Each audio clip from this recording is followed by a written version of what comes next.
Before I call the Prime Minister, I wish to make a short statement.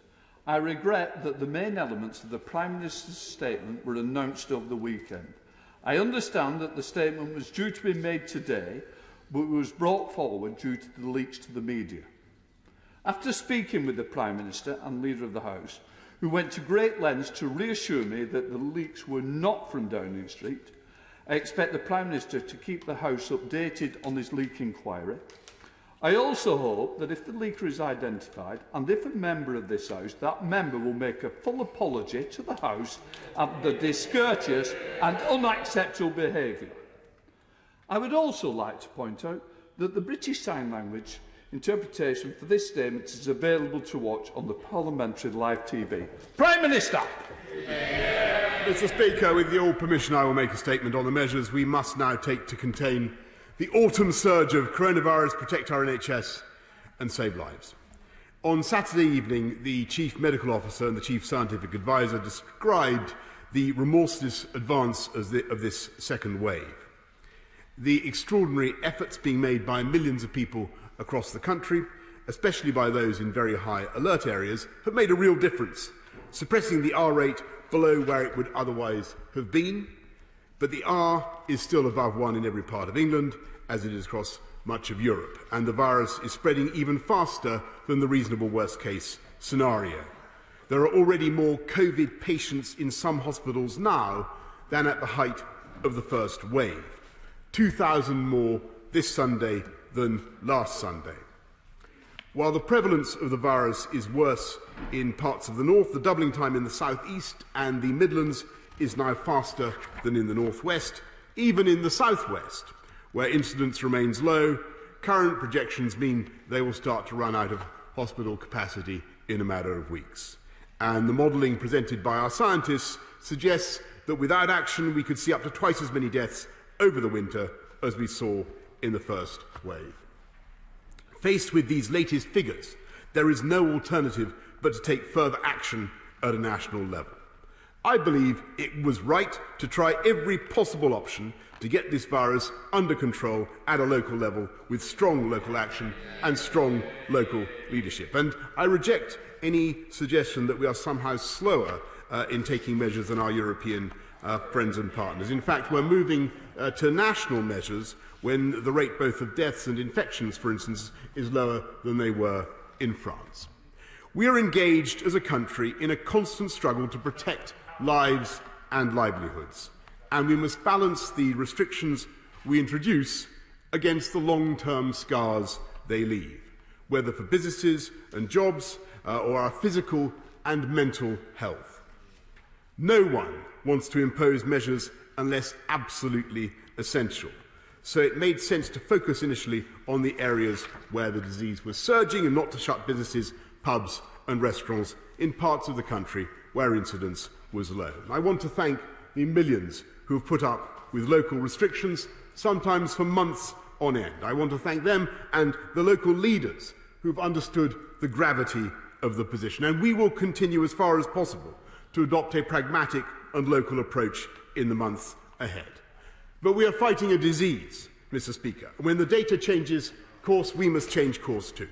And to those in this House who believe we should resist further national measures, let me spell out the medical and moral disaster we face. If we allow our health system to be overwhelmed, exactly as the data now suggests, then that would not only be a disaster for thousands of COVID patients, because their survival rates would fall, we would also reach a point where the NHS was no longer there for everyone. The sick would be turned away because there was no room in our hospitals. That sacred principle of care for anyone who needs it, whoever they are, and wherever, whenever they need it, could be broken for the first time in our lives. Doctors and nurses could be forced to choose which patients to treat, who would live and who would die. And this existential threat to our NHS comes not from focusing too much on coronavirus, but from not focusing enough. If we fail to get coronavirus under control, it is the sheer weight of demand from COVID patients that would deprive others of the care they need. Cancer treatment, heart surgery, other life-saving procedures, all this could be put at risk if we do not get the virus under control. And even though we are so much better prepared than before, With stockpiles of PPE and ventilators, the Nightingales on standby and 13,000 more nurses than last year, I'm afraid the virus is doubling faster than we could conceivably add capacity. Even if we doubled capacity, the gain would be consumed in a single doubling of the virus. And so on Wednesday, the House will vote on regulations which, if passed, will mean that from Thursday until the 2nd of December in England, people will only be permitted to leave home for specific reasons, including for education, for work, if you cannot work from home, for exercise and recreation outdoors, with your household or on your own, or with one person from another household or support bubble, for medical reasons, appointments, and to escape injury and harm, to shop for food and essentials, and to provide care for vulnerable people or as a volunteer. Essential shops will remain open and click and collect services will continue so people do not need to stock up. But I'm afraid that non-essential shops, leisure and entertainment venues and the personal care sector will all be closed. Hospitality must close except for takeaway and delivery services. Places of worship can open for individual prayer, funerals and formal childcare, but sadly not for services. However, Remembrance Sunday events can go ahead, provided they are held outside and observe social distancing. Workplaces should stay open where people can't work from home, for example, in construction or manufacturing. Elite sport will also be able to continue. Single adult households can still form exclusive support bubbles with one other household, and children will still be able to move between homes if their parents are separated. The clinically vulnerable and those over 60 should minimise their contact with others. And while we will not ask people to shield again in the same way, the clinically extremely vulnerable should only work from home. Mr. Speaker, I am truly sorry for the anguish these measures will impose, particularly for businesses which have just got back on their feet. Businesses across the country who have gone to such trouble to make themselves COVID secure, to install perspex screens, to do the right thing.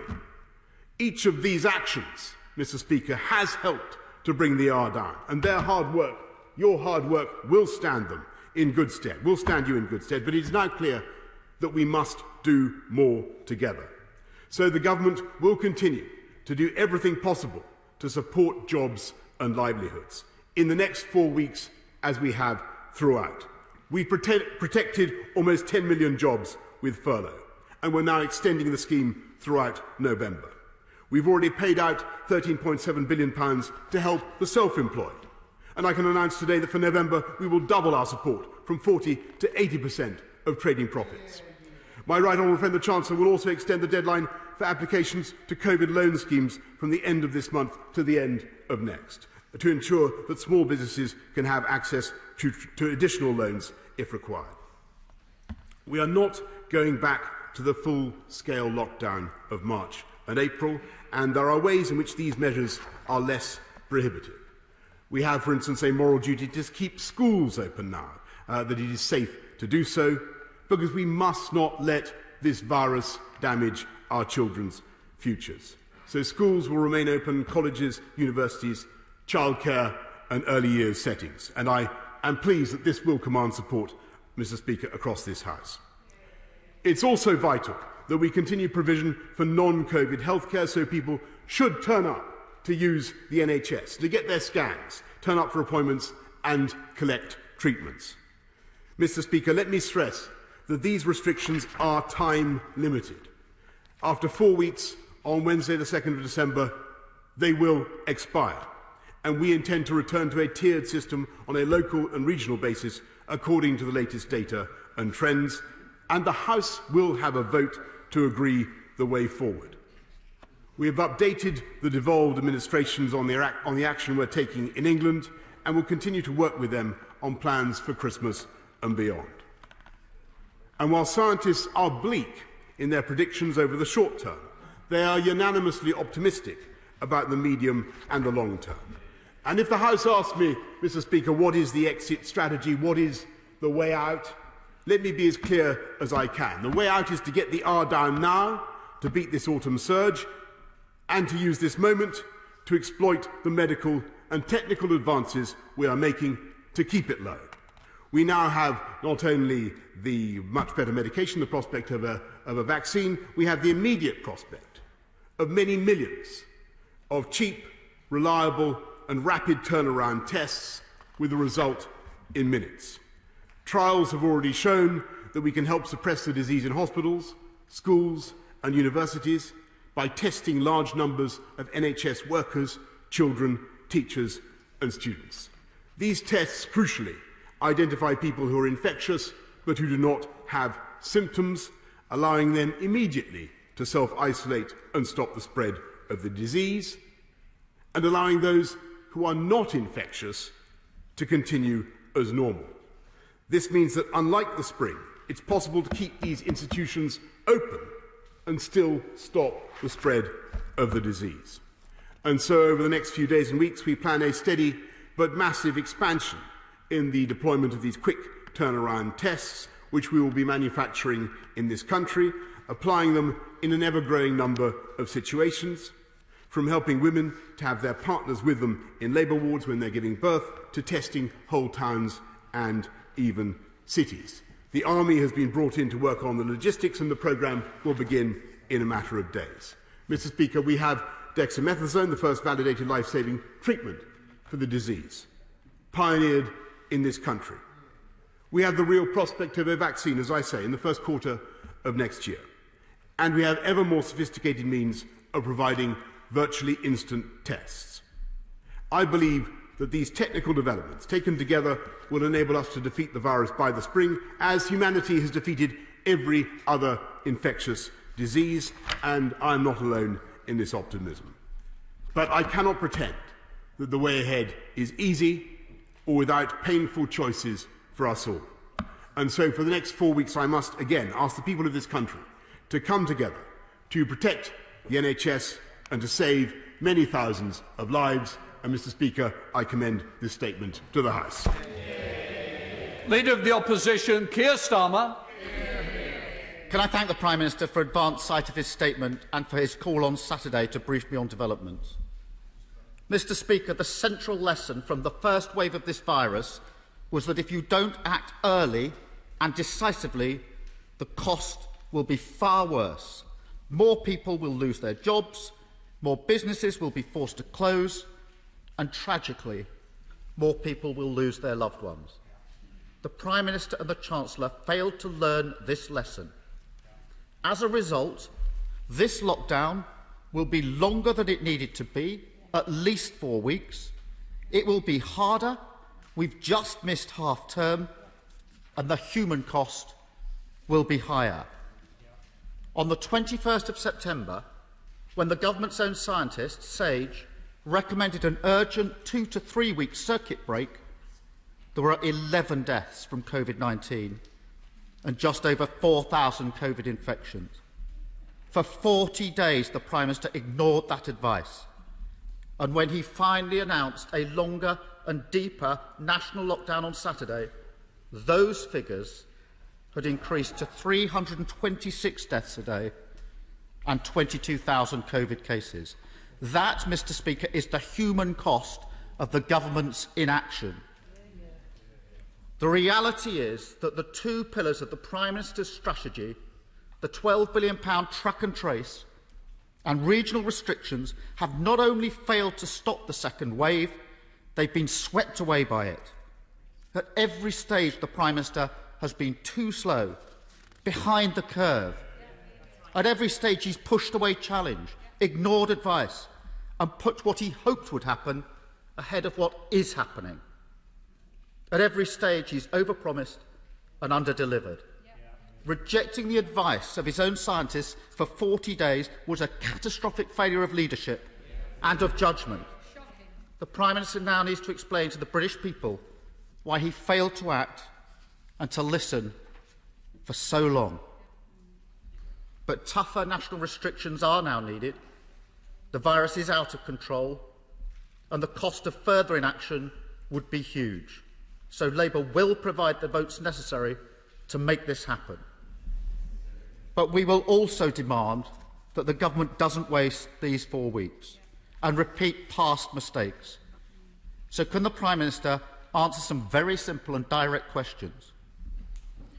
Will the government finally use this period to fix the broken track and trace system and give control to local authorities, as we've proposed for months.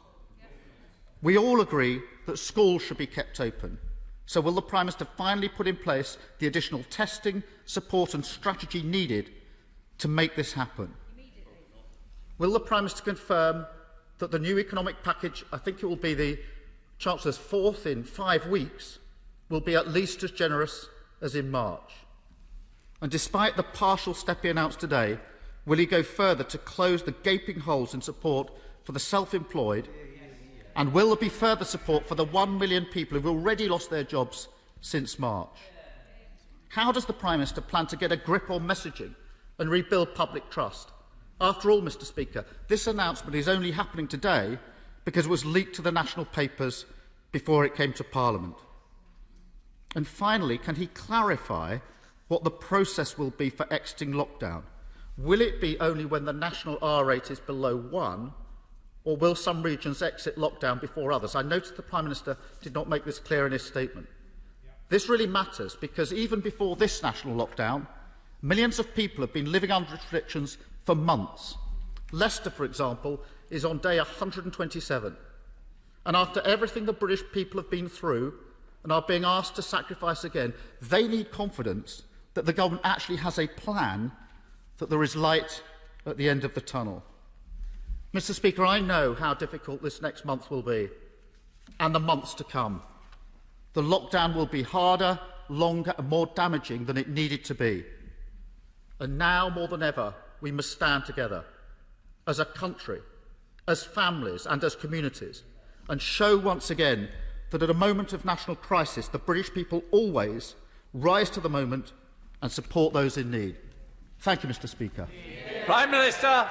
Well, Mr Speaker, I'm grateful to the right honourable gentleman for supporting these measures, and I think he's right to do so. But I make absolutely no apology, whatever, for doing my level best, our level best as a government, to avoid going back into a national lockdown with all the damage that entails for people's livelihoods, for people's mental health, for jobs across this country. And that was, Mr Speaker, our intention. And it is absolutely true, as the House has learnt today and has seen, that the virus has risen across the whole of much of Northern Europe, and that doesn't mean, Mr Speaker, that it was wrong to go for a local approach, and it doesn't mean that it was wrong to support NHS test and trace, because actually both those approaches, both those means have done a fantastic job in their way of bringing the virus under control, of reducing the R. It's lower than it would have been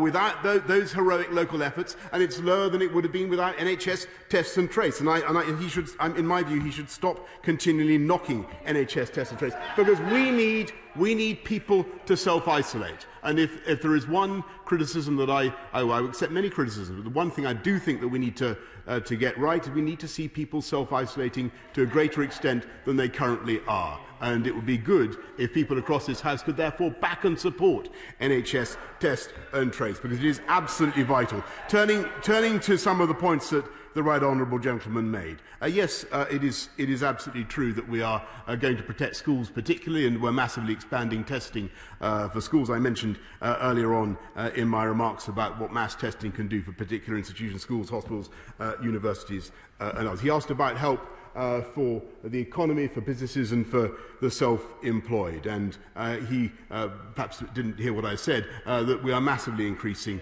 help for the self-employed and will continue to support businesses and livelihoods across this country. And I once again thank my right honourable friend, the Chancellor, for the creativity that he brings to these problems. He asked when these measures would end. And they will end, Mr Speaker, they will end, as I've told the House already, they will end on December the 2nd.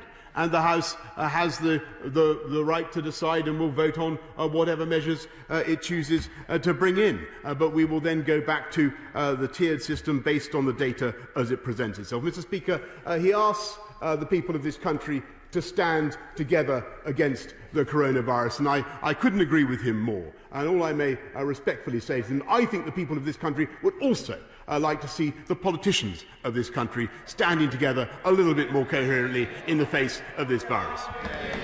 Dr. Liam Fox. Mr Speaker, the impact of the pandemic goes well beyond COVID patients to all parts of the NHS, to the economy and to our personal and social well-being. Does my right honourable friend agree that for this House to be able to determine across all parts of government that decisions have been taken on the best available evidence, that a new parliamentary committee, perhaps time-limited or made up of privy councillors, should be established to reassure the British public that through this committee that the cure is not worse than the disease? Prime Minister. I thank my right honourable friend for the very interesting suggestion that he makes. I must tell him that throughout the pandemic, individual departmental select committees have been, as well as the liaison committee, have shown that they're more than capable of scrutinising these issues. But I leave it up to the House to decide what arrangements it chooses to make. We're heading up to the leader of the SNP in Scotland, Ian Blackford. Ian Blackford. Thank you, Mr Speaker. It is right that the UK government extends furlough as a consequence of the new lockdown measures. It is right that economic support is put in place when governments restrain work opportunities as a consequence of the health measures. It is right that this flexibility to take necessary financial decisions is also held by the devolved administrations when they are taking lockdown decisions. That's why, since the start of September, I've asked the Prime Minister on no less than 6 separate occasions to extend the furlough scheme, and yet every time the Prime Minister rejected that call.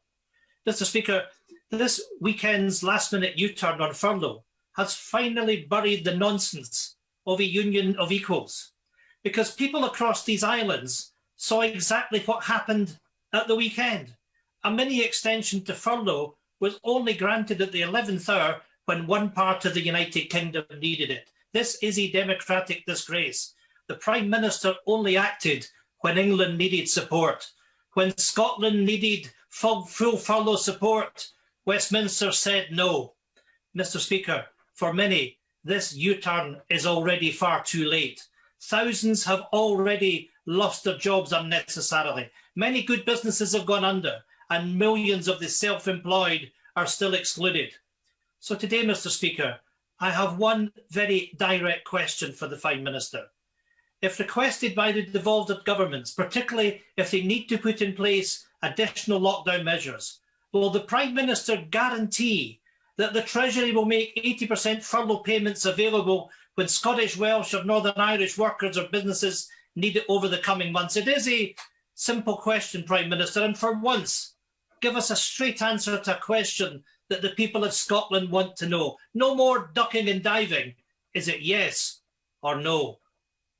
Prime Minister. Mr Speaker, the answer is yes, because the furlough scheme is a UK-wide scheme and it applies across the whole of the UK. And it is true that Scotland is currently taking a slightly different approach, but I thought he was talking complete nonsense about the non-application of furlough in Scotland. Absolute nonsense. The Treasury of this country, the United Kingdom, has supplied £7.2 billion to support the people of Scotland, and quite right too, and it has protected 900,000 jobs in Scotland. That is thanks to the might of the UK Treasury.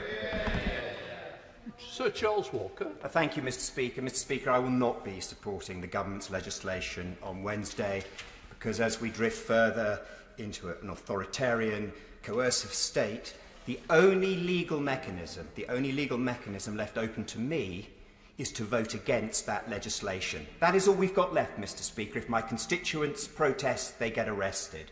Given that the people of this country will never, ever forgive the political class for criminalising parents seeing children and children seeing parents, does the Prime Minister not agree with me?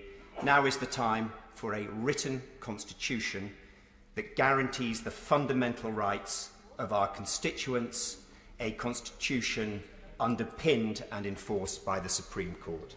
Prime Minister. Mr Speaker, I think what the people of this country want, rather than delectable disputations on a written constitution, is to defeat the coronavirus. And that's why I think that overwhelmingly they understand the need for these measures, and they understand the need for us to come together as a country and get the R down in the way that we're proposing. David. In confirming Liberal Democrats will back this new lockdown, can I tell the Prime Minister we will hold his government to account for failing to listen to the scientists, refusing to lock down weeks ago and costing many more lives? Mr. Speaker, throughout this pandemic, many people have been let down by this government. The excluded, self-employed, students, key workers. But I want to ask the Prime Minister about one particular group that's been forgotten: unpaid carers. Many carers have been struggling for months, often relying on food banks, as they care for other people. So will the Prime Minister follow the advice of Carers UK, increase carers' allowance by £20 a week, the same rises for universal credit, and give these incredible people a lifeline? Prime Minister. Well, Mr. Speaker, I'm very grateful to carers, unpaid carers in particular, for everything they've done to keep this country going throughout the pandemic. I'll look at the proposal that he makes, but I would just remind him of the colossal interventions that we've already made, worth £200 billion, to support jobs and to support livelihoods across the whole of the UK. We will continue, as I say, to put our arms around the people of this country. Ed Jones. Thank you, Mr. Speaker. Brecon and Radnorshire has around 50 miles of the border between Wales and England. My constituents, who are already in lockdown, regularly travel across the border for work, healthcare and education. Can my right honourable friend confirm that essential travel across the border is not only permitted, it is encouraged, and that the Welsh Government should not be using this pandemic to create artificial barriers between Wales and England? Yeah. Prime Minister. Mr. Speaker, well, I understand the frustrations that my honourable friend has, and I know how deeply difficult it is for people throughout this country to go through the restrictions on our normal way of life that we have and that we're asking people to do again. And I apologise to her and to the House for what we're obliged to do, but we must ask people, unless it's absolutely necessary, to stay at home and stop transmission of the virus. And that applies throughout the UK. Samuel Wilson. Thank you, Mr. Speaker. Prime Minister, we were promised a Churchillian response to this virus, but rather than a Churchillian response, we've had a response more like Lord Halifax, because while we've had the rhetoric of defiance, this announcement today really is an announcement of defeat. We've surrendered our freedoms, we've surrendered our economy, we have driven people to despair with daily doses of doom-laden data. Can he promise us that once we get past this latest lockdown, that if there's another upsurge, we're not going to get a bout of the same destructive medicine, but we will get a policy which allows this country and individuals to run their own lives and not be ruled by this virus? Well, Mr. Speaker, I sympathise very much with the sentiments that he expresses about the loss of freedom and people's frustrations, and I do understand that. But I must say that I think that what the people of the country want to see is this virus brought down. They want to see a reduction in the infection rate, and alas, at the moment, this is the best tool we have to do that when you look at the whole national picture. But I am optimistic when I look at the scientific interventions that we have coming down the track. And even the medical and scientific advisors, who are not normally, Mr. Speaker, full of cheer on this matter, are optimistic when they consider the therapies, the prospect of a vaccine and the prospect of mass testing of a kind that I've outlined to the House. Let's head to Essex with Stephen Metcalfe. Stephen Metcalfe. Thank you, Mr. Speaker. Can I thank my right honourable friend for his statement? And whilst I accept that we do need to do something to ensure hospitalisations are controlled and that the R rate falls, can my right honourable friend please review the regulations around socially distanced outdoor sports, such as golf and tennis, as these are good forms of exercise for all ages and present very little risk of infection?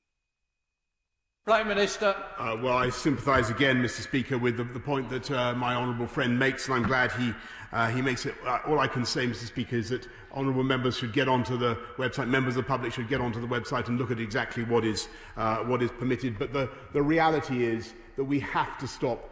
We have to break the transmission of the disease, and that's why I'm afraid I must tell with great sadness, I'm going to tell my honourable friends, we have to make these restrictions for the next 4 weeks. I bitterly regret it, but it's what we've got to do. Let's head to Meirionydd with Liz Saville-Roberts. Liz Saville-Roberts. Diolch yn fawr, Lefarydd. We've learnt so much since spring, Mr Speaker. We've learnt that we're expected to act grateful in Wales. We've learnt that the Treasury is only there for us when the home counties of England go into lockdown. A casual dismissal of devolution that costs people their jobs. The news simply came too late. He may not have noticed yet, but the Prime Minister and his Chancellor are fronting a membership drive for the independence movement Yes Cymru, who added 2,000 members in 2 days this weekend. Would he accept my grateful thanks? Prime Minister. Well, I'm always grateful for any kindness from the Right Honourable Lady, but I can tell her that, generally speaking, our cooperation with the government in administration in Cardiff has been excellent, and I've no doubt will continue to be so. We now come to David Davis. Thank you, Speaker. The Prime Minister is clearly and quite properly trying to do everything possible to cut infections and deaths from COVID-19. To that end, over the weekend, a number of eminent scientists called on the government to try to resolve the vitamin D deficiency issues in the United Kingdom to reduce the severity of the pandemic. There have been dozens of studies over hundreds of countries in the last 6 months which show, or imply anyway, that this could reduce the infection rates by half and the death rates by half again, the case death rates by half again. The Scottish Government is now sending 4 months' supply of vitamin D to everybody who's shielded in Scotland. Given its low cost and there is no medical downside, could our government consider the same approach in England?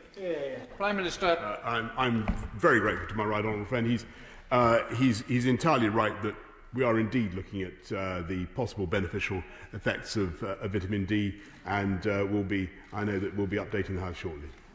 We now go down to Brighton to Caroline Lucas. Caroline Lucas. Thank you, Mr Speaker.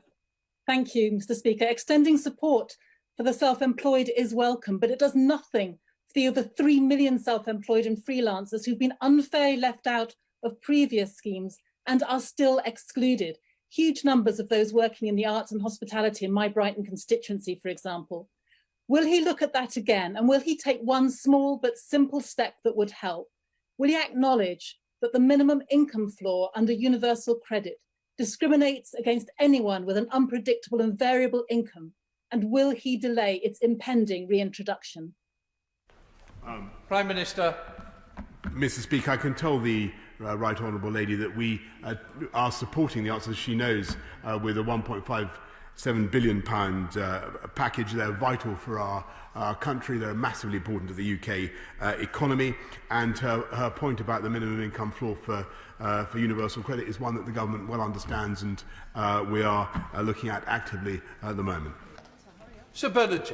Thank you, Mr Speaker. Can I thank the Prime Minister for the bitter medicine that he's had to deliver over the last 2 or 3 days, and can I assure him that I will support his measures, because nobody has put forward a viable, immediate alternative that would avoid the overwhelming of the NHS. But what can my right honourable friend do to strengthen public confidence in the government's COVID response? He started today to set out some of the features of what might be called a plan for living with coronavirus, a combination of vaccines and testing and tracking and tracing. Would he consider setting that out in a white paper?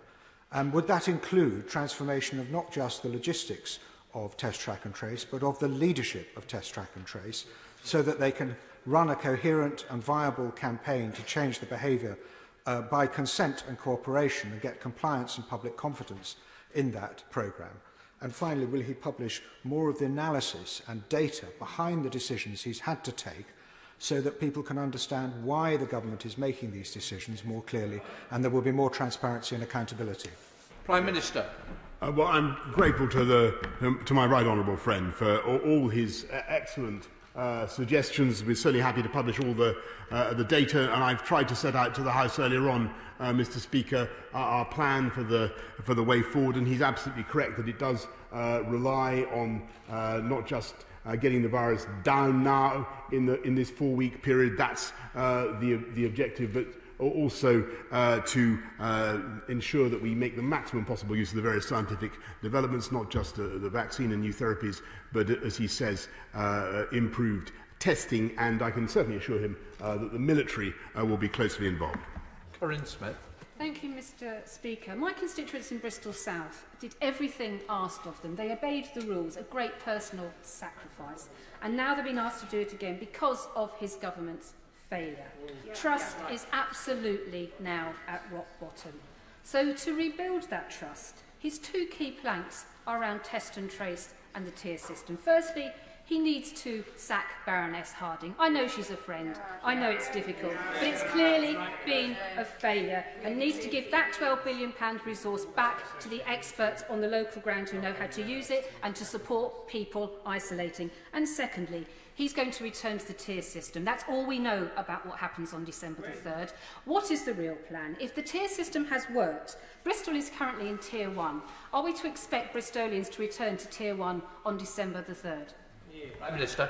Well, first of all, Mr. Speaker, again, NHS test and trace, whatever the drawbacks, whatever the frustrations that people legitimately feel, it will achieve its target for 500,000 capacity by the end of October. It already has achieved that target, and I think that's a considerable thing to have done. I thank everybody working in NHS test and trace for their efforts. As I say, we need people to self-isolate to give the system the effectiveness that it needs. And I can tell her that when we come to the 2nd of December, the tier that areas go into will depend very much on the effectiveness with which we've all followed the instructions that we're giving today. And that is the guidance she should give her constituents. James Sunderland.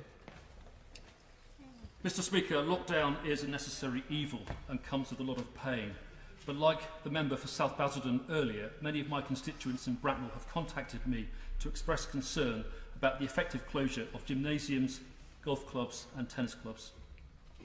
Given the proven benefits of exercise and the lack of any clear evidence that these activities have contributed to an increase in the R rate, might the Prime Minister be willing to reconsider the current guidance within the next 4 weeks? Mr. Well, again, Mr. Speaker, I must apologise to my honourable friend for not being able to offer the House a huge list of exemptions to the rules that we're setting out, because once you unpick it, one thing, alas, the effectiveness of the whole package is compromised. But that's why I want everybody to work together for the next 4 weeks, as I say, to get the R under control so that we can open things up again in time for December. Thank you, Mr. Speaker. What is the Prime Minister and Chancellor's estimate of the additional economic cost of implementing this second lockdown now for 4 weeks or possibly more in the run-up to Christmas, compared to implementing it for 2 weeks when SAGE first recommended it back on the 21st of September? Prime Minister. Well, Mr. Speaker, as the Chief Medical Officer said, I think on Saturday night there is no right time to put businesses to close, pubs and restaurants. We don't. No government wants to do that, and we hope very much that this limited 4-week action will get the R down, and I think it is greatly to be preferred to a rolling series of lockdowns of the kind that I believe were being proposed. Long may is clear for Bob Blackman. Bob Blackman. Thank you, Mr. Speaker, and I thank my right honourable friend in particular for laying out the scientific data on which this decision is based. Most people will say we are prepared, obviously, to do the right thing in order to eliminate and defeat this virus. But could he set out the criteria that he will use to ensure that we can come out of this partial lockdown on December the 2nd? Because the risk is that things could get worse over these next 2 or 3 weeks before we see an improvement. And people want to know what it is they have to do to make sure that we get the infection rate down and make sure it stays down? Prime Minister. Just to repeat the point that I think I made to the right honourable gentleman opposite, the R is above 1, but it is not much above 1. It is not much above 1. And if we work hard between now and the 2nd of December, I believe that we can get it below 1. But whatever happens, Mr. Speaker, these restrictions end on the 2nd of December, and any further measures will be a matter for this House of Commons. Heading to Lewisham with Janet Davey. Janet Davey. Thank you, Mr. Speaker. What plans will be put in place to address spiralling waiting lists for cancer services, and what additional support is the government giving to the many thousands of people that have had their cancer treatment disrupted due to the pandemic? Prime Minister. She makes an excellent point, and it's precisely to protect cancer services, Mr. Speaker, to ensure that non-COVID patients do get access to the treatment that we need, that we have to put in the package of measures that we've announced today. Let's head down to Newbury with Laura Farris. Laura Farris. Thank you, Mr. Speaker. I understand that the data leaves the government with no choice but to enter a national lockdown. But given the huge consequences that this entails, can my right honourable friend give assurances that the new tools that are at his disposal, and particularly the 15-minute tests, will be sufficiently ubiquitous and effective in the coming weeks to avoid any future national lockdown after November? Minister. Mr. Speaker, that is certainly the intention, and that's why we're massively ramping up the tests in the way that she describes. Patrick Reddy. Thank you, Mr. Speaker. His furlough is in place until December. The German equivalent is in place until December 2021. That's the kind of certainty that employers and employees in Glasgow North are looking for. So he said that furlough is UK-wide. So does that mean that if parts of the United Kingdom are still in a lockdown beyond December, that devolved administrations will have the resources they need to extend the 80% furlough? Yes or no? Prime Minister. Mr. Speaker, I think he must have missed my answer to the leader of his group, the Scottish Nationalist Party, and I can tell him that the furlough is a UK-wide scheme. It applies throughout the whole of the United Kingdom. And just to remind him, the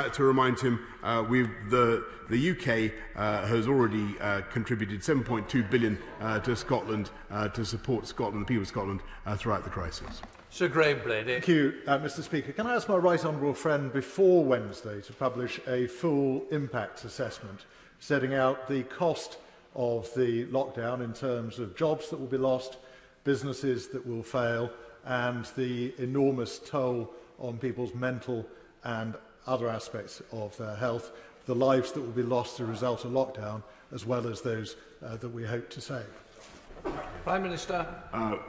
Well, Mr. Speaker, there are many estimates of the economic impact that the country has already sustained, many projections of the losses in employment that we, alas, expect. But against them, we must set the tragic loss of life that would inevitably ensue if this House failed to act on Wednesday. We're heading up to Merseyside with Bill Esterson. Bill Esterson. It's been 33 weeks since the start of the first lockdown. In that time, 1 in 20 people who are a part of the working population have had no work, but also have been ineligible for furlough, ineligible for the self-employed financial support, and ineligible for the business grants and loans. So what is the Prime Minister's message to the millions of people who've had no financial support about how they should put food on the table for their families? Prime Minister. Well, Mr. Speaker, I'm grateful to him because he raises a very important point. We've put another £9 billion into the welfare system, principally by uprating universal credit, and that will go through to next year, as he knows. Thank you, Mr. Speaker. This lockdown since March has been devastating for so many people, and only very reluctantly will I be supporting the latest lockdown measures when they come to this House on Wednesday. But does my right honourable friend agree with me that the real problem here is for people's mental health, whether it's elderly people who are in care homes or who are desperately missing their families around them, whether it's business people who are seeing their life's efforts just ruined around them, and also, of course, for families with very young children who are so isolated and frankly miserable. So will my right honourable friend please do everything possible to make sure that this lockdown is a compassionate one, and that wherever possible we make sure that support for those who are vulnerable and with mental health problems will be supported through it? Indeed, Mr. Speaker, and that's why we put another £12 billion into supporting mental health care. But the general point she makes is very important, and it's one of the reasons why no government wants to impose these measures lightly, and why we want to make sure that we get through them as fast as we can. Thank you, Mr. Speaker. The Prime Minister quite rightly spoke of the importance of strong local action and strong local leadership, but he needs to acknowledge that his dithering and delay and the lack of communication has made local leaders' job far more difficult. Will he and the Chancellor now commit today to talk to the core cities to assess the actual economic impact of lockdown on their cities, and in the first instance the need for a winter support package to tackle issues such as rough sleeping, food poverty and, as the Right Honourable Lady just said, mental health? Well, I'm grateful to the Honourable Lady. We're in constant contact with government, regional, local, at all city, at all levels throughout this country to protect and to help them protect and support our constituents, and we've given about £3.7 billion to local councils, and we will continue to support local government throughout the crisis. Thank you very much indeed, Mr. Speaker. It's important that Parliament should have the chance to scrutinise the scientific advice behind these recommendations. So I'm grateful to Sir Patrick Vallance and Professor Whitty for agreeing to appear before the Science and Technology Committee tomorrow. But will my right honourable friends confirm that it's his policy to have the minimum level of restrictions on businesses and people in every place consistent with the need to avoid overwhelming the NHS? Well, that's the policy very accurately summed up, Mr. Speaker. But for better elucidation and understanding of it, I really do urge people to get onto the website and see exactly what they need to do. Thank you, Mr. Speaker. I accept the need for extra restrictions in order to get on top of the R rate and bring it down. But it is disturbing that the government don't seem to have any specific targets that they seek to achieve through this lockdown. So when we have the debate on Wednesday, will the government be coming back with specific targets that it wants to achieve by the 2nd of December? Mr. Speaker, these measures are time limited. They elapse on the 2nd of December. But I repeat, the objective is to get the disease to stop doubling, the infection rate to stop doubling, and to start halving. To do that, you need to get the R down below 1. It's currently estimated to be between 1.1 and 1.3. I think the ONS said recently it was 1.6, but it has been coming down. Our intention is to use this period to get it below 1 and get that infection rate halving, not doubling. Thank you, Mr. Speaker. Unlike some northern mayors who are playing a dangerous game of trying to divide the country along geographical lines, can I say to the Prime Minister, remind him that there are lots of leaders in the north of England, including those in my area, who want to work with the government to defeat this virus and won't run off to the nearest TV studio once they've engaged in that partnership with the government. But can I push him on the issue of mental health? This is causing particular issues around anxiety for many people. Will he ensure that therapists such as talking therapies and those charities that work with those who have anxiety conditions will be properly funded throughout this whole process? Yes, indeed, Mr. Speaker, and he will have seen that there are specific exemptions for volunteers and people helping for therapists and others, and we continue to put many millions of support into mental health charities in addition to supporting NHS and mental health. Heading up to Manchester with Afzal Khan. Afzal Khan. Thank you, Mr. Speaker. When local leaders asked the government to maintain the furlough scheme at 80% when Tier 3 restrictions were imposed across much of the Northwest, Northeast, and the West Midlands. They refused. Instead, the lowest paid Northerners were told a 67% wage subsidy was sufficient for them. When similar restrictions were extended to the rest of England over the weekend, the Chancellor appears to have changed his mind, shaken the magic money tree, and returned to 80%. Does the Prime Minister understand why the North believe they are being treated with utter contempt? And can he now confirm that the government will maintain an 80% wage subsidy for any ongoing Tier 3 restrictions after the national lockdown is lifted? Prime Minister. Well, Mr. Speaker, I think the crucial point here is that the measures that we're enacting today, or I hope the House will vote through on Wednesday, are very different from the Tier 3 measures, and therefore the package of support is appropriately different as well. Andy Carter. Thank you very much, Mr. Speaker. Small businesses across the North West have been operating under significant restrictions for some time, and I've seen for myself the ingenuity and the creativity that business owners have adapted to as they've also reported weak demand and reduced cash reserves. Many of them were looking forward to the run-up to Christmas for some relief. Can my right honourable friend outline the measures to protect livelihoods and secure jobs in the North West and Warrington South? Well, I'm grateful to the people of Warrington for everything they've done, and I know that they've had a very tough time. It's been tough to control the disease, as it has been across many parts of the country, and they've done a great job in bringing the R down. I do think that there is the prospect of a much brighter future ahead if we can make a success of these national measures, open up again in December, as I say, give people the chance of some shopping, some economic activity in the weeks leading up to Christmas and then beyond. Thank you very much, Mr. Speaker. We all know that those who want to break up the United Kingdom love nothing more than a manufactured grievance. But I have to tell the Prime Minister that he does nothing to help those of us who want the United Kingdom to stay together when he is the one manufacturing the grievances. His position in relation to the future access to furlough funds for Scotland and other devolved administrations is unfair and untenable, and it has to change. He doesn't need to take my word for it. He can ask his own honourable friend from Murray, the leader of the Scottish Conservatives, because he takes exactly the same view.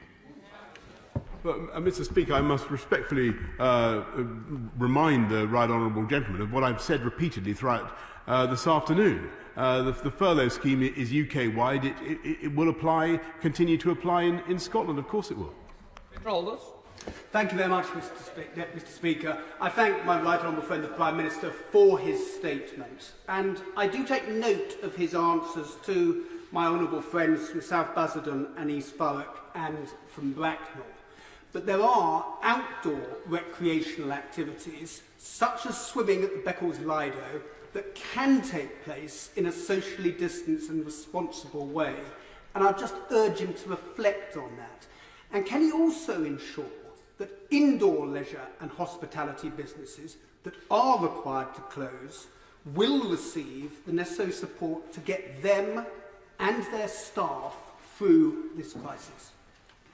Well, Mr. Speaker, in all intellectual humility, we will look at all the suggestions that are being made by right honourable members across the House. We will look at any exceptions that we can sensibly make. I just go back to the point that I made earlier on. It is very difficult to take out one part of the Jenga block without disturbing the whole package. But I hear what he says, and I can certainly assure him that indoor as well as outdoor businesses will certainly be receiving support.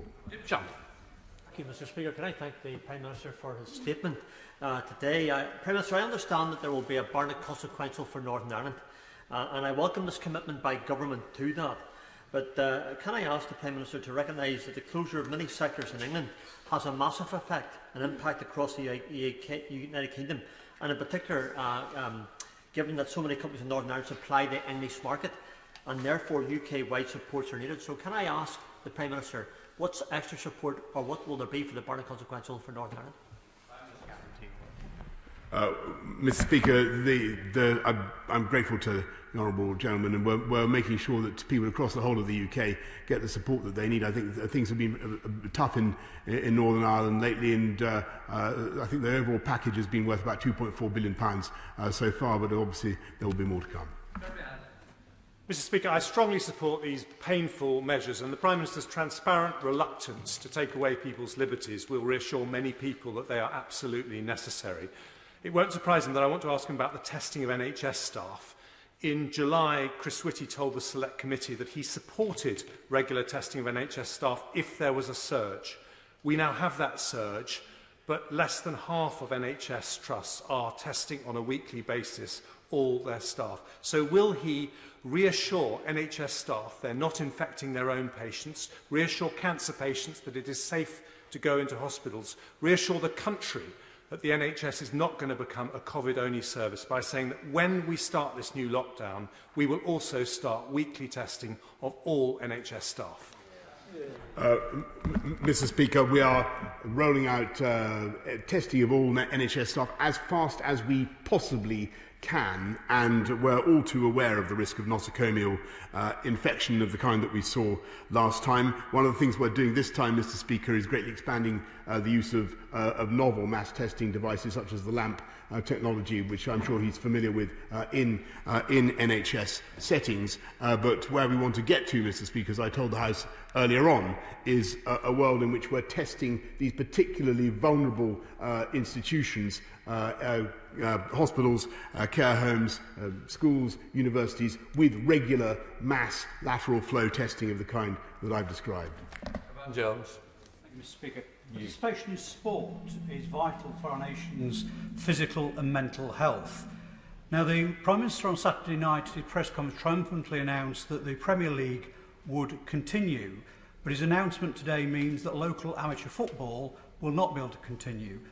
Golf clubs and gyms are going to be closed, despite their valiant efforts to ensure that they're COVID safe.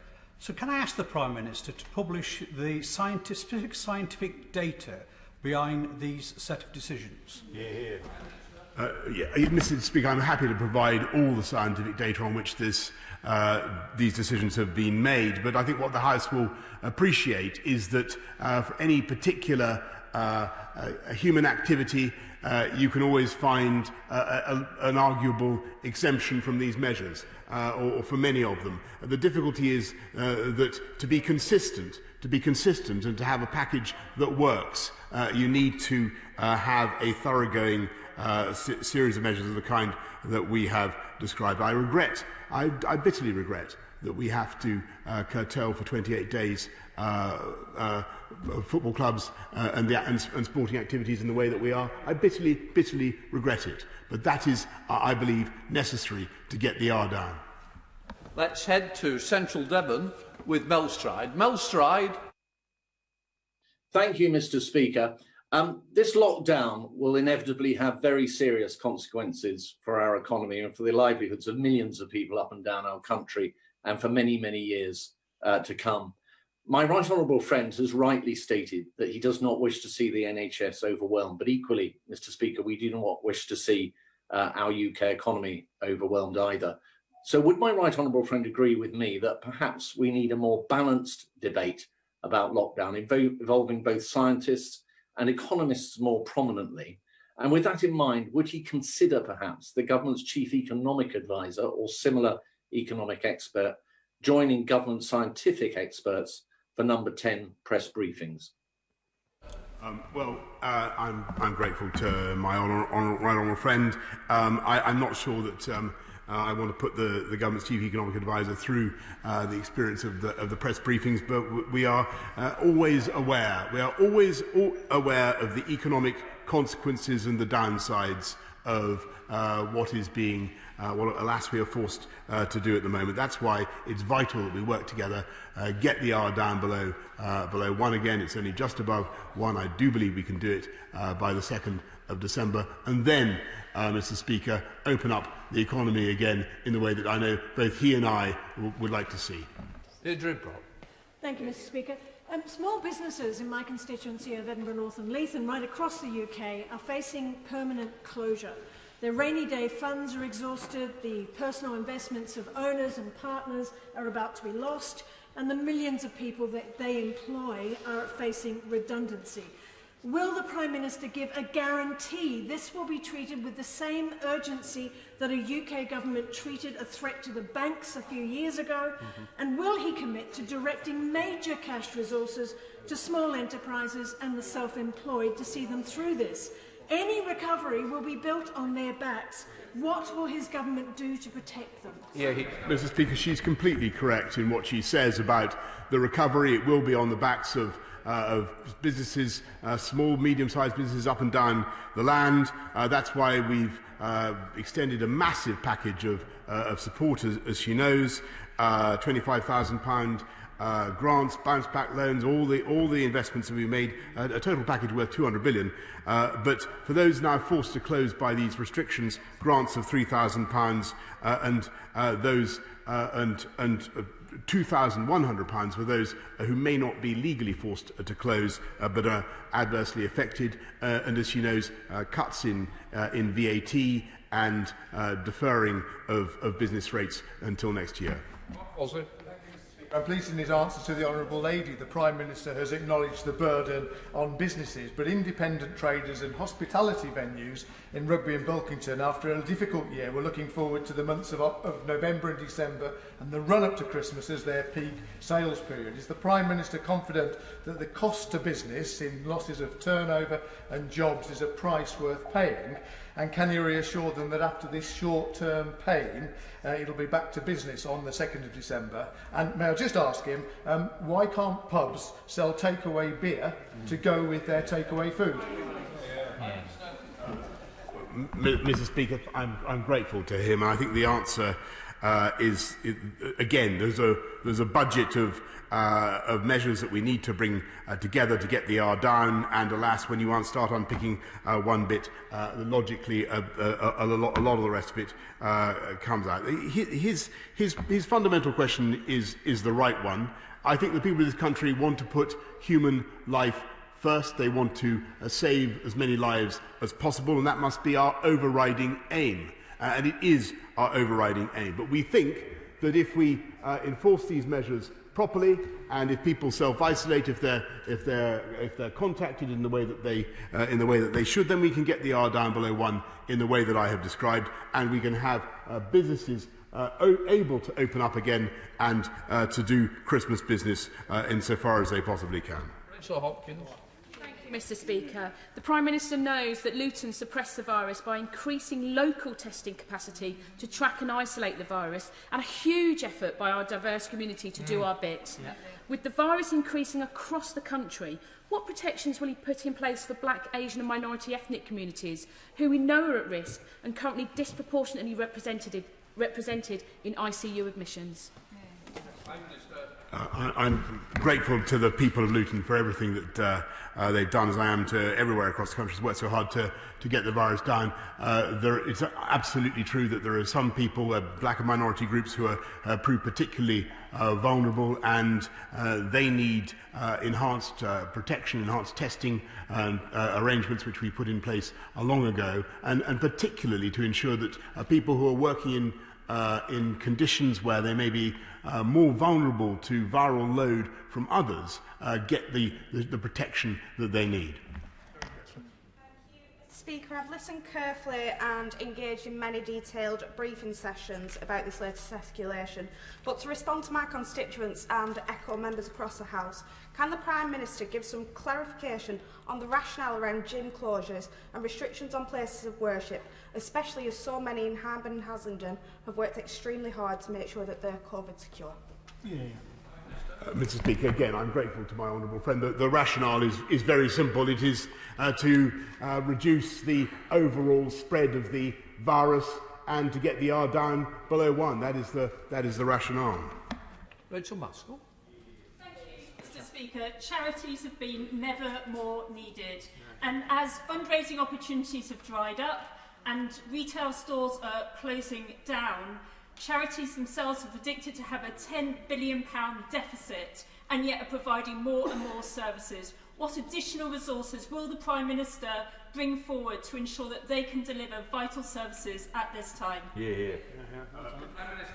Mr. Speaker, I mentioned the support we've already been giving to mental health charities across the country. We will be doing much more over the winter to support the voluntary sector, which is, as she rightly says, does a fantastic job of helping in this crisis. Thank you, Mr. Speaker. People and businesses in Birmingham and Padiham have had additional restrictions on them for most of the last 7 months. And whilst everyone is willing to make sacrifices, that is now taking its toll on our local economy. So could the Prime Minister assure me that we won't just make sure the support is in place to get through this next month, but that when it comes to rebuilding our economy, the government will put the same vigour into making sure we build back better? Give them a time deal. I certainly will, and it's in order to allow the economy to open up again in December that we're taking the steps we are now, but I do believe that this crisis must be met, as he rightly says, with a huge government plan to build back better, which is exactly what we are going to do. Let's head up to North West with Tony Lloyd in Rochdale. Tony Lloyd. Thank you, Mr. Speaker. The Prime Minister will know that Rochdale, Greater Manchester, large parts of the north have been under some form of restriction now for many, many months. When we come out of this in early December, the one thing the Prime Minister has got to guarantee, and it's something he's not given us today, is not simply that the testing will have large numbers, but the trace element of test, track and trace will really work. If it doesn't, he will be letting down the people of Greater Manchester, the sacrifices they've made, and frankly, the whole of the country. I'm grateful for what he says about the importance of testing. He's right, and the capacity is massively increasing, Mr. Speaker. As I said, up to 500,000. We're now testing more than any other country in Europe. I think 30 million tests have been conducted. But what needs to happen is that those who are contacted need to self-isolate. And, Mr. Speaker, we'll be making a big push on that, because at the moment, alas, the proportion, I must be absolutely candid with the House, the proportion of people who are self-isolating in response to the urgings of NHS, test, trace and isolate, is not yet high enough. Good luck. Mr. Speaker, my right honourable friend knows very well that the big challenge for lockdown for many people is the loss of agency, the loss of control over their own lives, and the inability, therefore, to control the mental health impacts that follow. He has had to balance, and I understand this difficulty, he has had to balance health today over the implications for health tomorrow. Can I ask him, what is he going to do to encourage agency in local communities, to encourage volunteering, to encourage charities? Because even now, when many people would be getting used to or getting ready to organise Remembrance Sunday services, the government's advice is sadly not up to date today, and I'm sure he will want to put that right so that people can take control of their own lives and actually have agency at this difficult time. I'm grateful to my honourable friend, but I said in my statement earlier that Remembrance Sunday services can go ahead, provided they are socially distanced and outside. And we expressly, Mr. Speaker, and I think he's absolutely right in what he says, we expressly want to encourage volunteering to help others in this difficult time. Thank you, Mr. Speaker. Last Friday, 361 beds in Nottingham's hospitals were occupied by COVID patients. That's 40% higher than in April at the peak of the first wave. The Trust has already been forced to cancel operations, and there's still a huge backlog of elective surgeries from the first lockdown. Further cancelled operations will have a very serious impact on some patients' quality of life. But frankly, his dither and delay in Nottingham and going into Tier 2, and going into Tier 3, and now on a national lockdown has made that almost inevitable. What extra support will he provide to Nottingham University Hospitals Trust to ensure that every single one of my constituents who needs healthcare can access it this autumn? Mr. Speaker, I'm grateful to people in Nottingham for what they're doing. She's absolutely right. It's been a very tough time, but they've been working very hard to get the virus, the infection rate down, and we will continue to support them. Specifically on the NHS, Mr. Speaker, we're making a colossal investment, as she knows, in a £34 billion investment, even before the epidemic hit us, the biggest ever investment in the NHS. Simon Judd. Thank you, Mr. Speaker. Cases in the South West remain lower than most of England, although the numbers are heading in the wrong direction. We are well prepared in Devon with the Nightingale Hospital in Exeter. We must take steps to ensure our NHS is not put under severe strain this winter and keep our hospitals open for non-COVID admissions. We have a duty to protect lives and livelihoods, and our local economy is already incredibly fragile. What assurances can the Prime Minister give East Devon that come December the 2nd, without a shred of doubt, the return to regional tiered approach will happen, which reduced the spread and kept businesses going? Mr. Speaker, I can tell you without a shred of doubt that these measures are time limited and expire automatically on the 2nd of December. It will be up to and we will go back into the tiered system depending on the data. He's entirely right in what he says, alas, about the spread at the moment in the southwest. But that will depend on the state of the data at the time, Mr. Speaker. Heading up to Scotland with Carol Monaghan. Carol Monaghan. Thank you, Mr. Speaker. Since the start of the first lockdown, we've been talking about the second wave, and we knew the current trajectory weeks ago. So it beggars belief that the Prime Minister ended up having to make an emergency announcement on Saturday. Devolved nations have now had to wait until infection rates in the southeast of England reached a dangerous level, 5 hours before furlough was due to end, before the Prime Minister took action. So now that he acknowledges we are in the second wave, will he devolve responsibility for furlough to the Scottish Parliament to ensure that we can support individuals and businesses in Scotland when they most need it? Mr. Speaker, as I've said several times today, Scotland at the moment has a slightly different approach. It retains a tiered approach, but furlough remains a UK scheme and available across the whole country. Thank you, Mr. Speaker. Professor Carol Sikora of the University of Buckingham Medical School concluded about the first lockdown, and I quote, "Many seriously ill people stayed at home. They protected the NHS, but it didn't save their lives." This week, with Macmillan reporting up to 50,000 people have an undiagnosed cancer due to COVID restrictions, what reassurances can my right honourable friend give me that if this House does vote for a second lockdown on Wednesday, that the government will do absolutely everything necessary to avoid a repeat of Professor Sikora's devastating conclusion from the first lockdown? Well, Mr. Speaker, I understand the point that Professor Sikora makes, and of course I understand the concerns of everybody who has cancer, who has a family member who suffers from cancer or any other life-threatening disease, Mr. Speaker. And it's precisely to protect those non-COVID patients and to give them access to the NHS that we cannot allow our health service to be overwhelmed as it would be on the current projections. And that's why we have to take the action that we're taking now. And I hope he sees the point and why it's precisely because we want to help cancer patients that we need to take the action now. Thank you very much, Mr. Speaker. My constituent, Elizabeth O'Connor, lay in agony for 6 hours after fracturing her hip and breaking 4 ribs, waiting for an ambulance. Her distressed daughters were unable to comfort her or see her when she was initially admitted to hospital. Elizabeth suffers from dementia and lives in a care home. Throughout this pandemic, his government's treatment of care home residents, staff and families has been negligent and unforgivable. The very least he could do is allow one family member to be treated as a key worker for visits to help ease some of this suffering. Why won't he? Mr. Speaker, I'm so sorry about the the case that she describes, and I've met, as I'm sure members across the House have, family members, bereaved family members of those who have lost their lives in care homes, who haven't been able to visit them, and it is an absolute tragedy.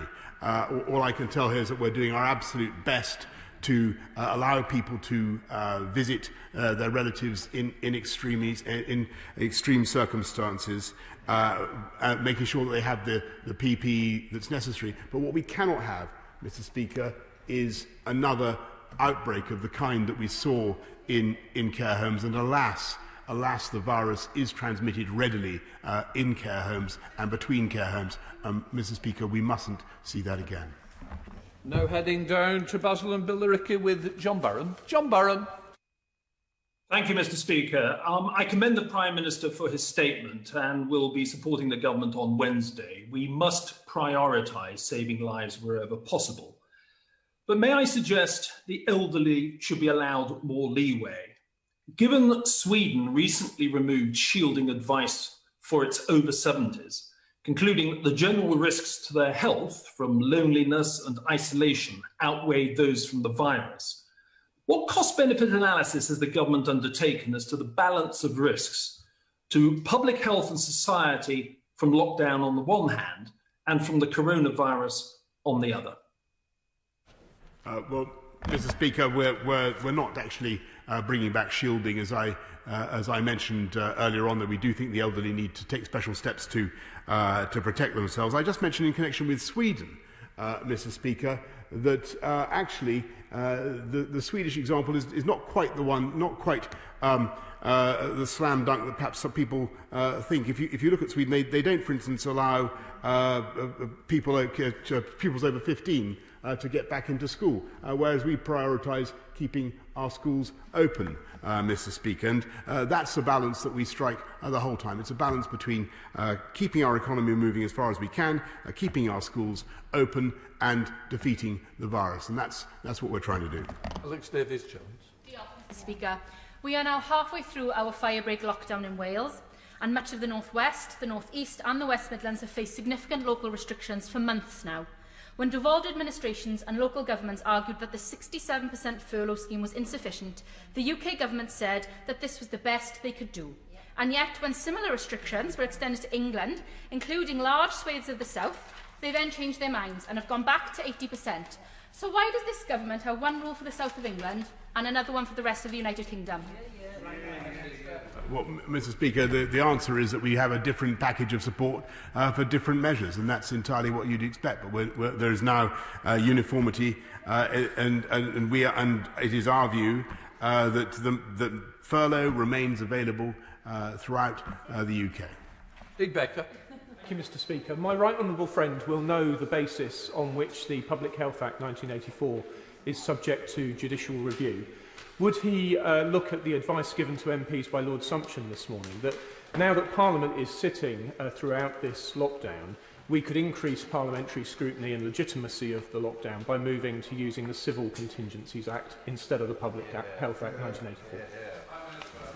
Well, I thank my honourable friend for his question. I can certainly reassure him that this measure is time limited. As for the and will expire on the 2nd of December. As for the legal basis, the Civil Contingencies Act has strict tests known as the triple lock, which must be met before emergency regulations under the Civil Contingencies Act can be made. And one of these is that there must not be existing powers elsewhere.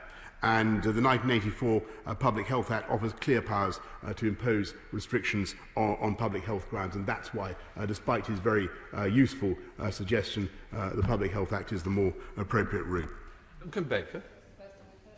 Thank you, Mr. Speaker. No one is more disappointed with this lockdown than my constituents in North Norfolk. It is a bitter pill to swallow. We have consistently been one of the lowest infection areas in the entire country, but the simple fact now is that our hospital admissions in the last 4 weeks have gone up by over tenfold. So can the Prime Minister please tell us and reassure my constituents that we have to now have these measures simply to protect my local health services so that they are not overrun? Speaker, I thank my honourable friend, and I congratulate him on the clarity with which he puts the dilemma. Even in areas where the incidence has been very low, Mr. Speaker, it is now climbing very fast. Heading up to Scotland with Richard Thompson. Richard Thompson. Thank you, Mr. Speaker.